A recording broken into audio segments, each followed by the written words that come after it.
আসসালামু আলাইকুম সম্মানিত ভিউয়ার্স, আশা করি সবাই ভালো আছেন। বরাবরের মতো নতুন আজকে ভিডিও নিয়ে আসলাম। আজকে ভিডিওটি সাবমার্সিবল মোটরের কন্ট্রোল বক্সের কানেকশনটি দেখাবো। কন্ট্রোল বক্সে কানেকশন করতে গেলে আমাদের যেসব জিনিসগুলো লাগে, ক্যাপাসিটার লাগে, একটি ওভারলোড, একটি ওয়্যার কানেক্টর, এইগুলোই লাগে। মোটামুটি একটি সুইচ লাগে যেটা আমাদের অন অফ করে থাকে কন্ট্রোল বক্সে, সেই সুইচ।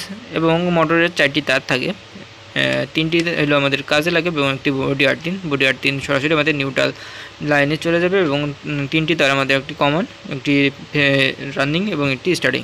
কমন তারটি আমাদের ডাইরেক্ট ওভারলোড কানেক্টরে যাবে, কানেক্টর থেকে ওভারলোডে ডাইরেক্ট আমাদের নিউট্রাল বা ফেস লাইন যে কোনো একটি লাইন দিলে হবে।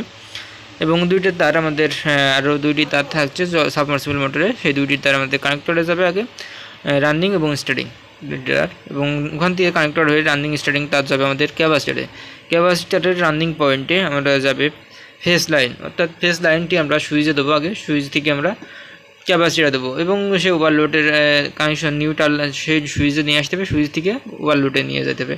এতটুকুই কানেকশনটি বেশি জটিল না। তো সবাই ভালো থাকবে, নেক্সট ভিডিওতে আবার দেখা হবে ইনশাল্লাহ।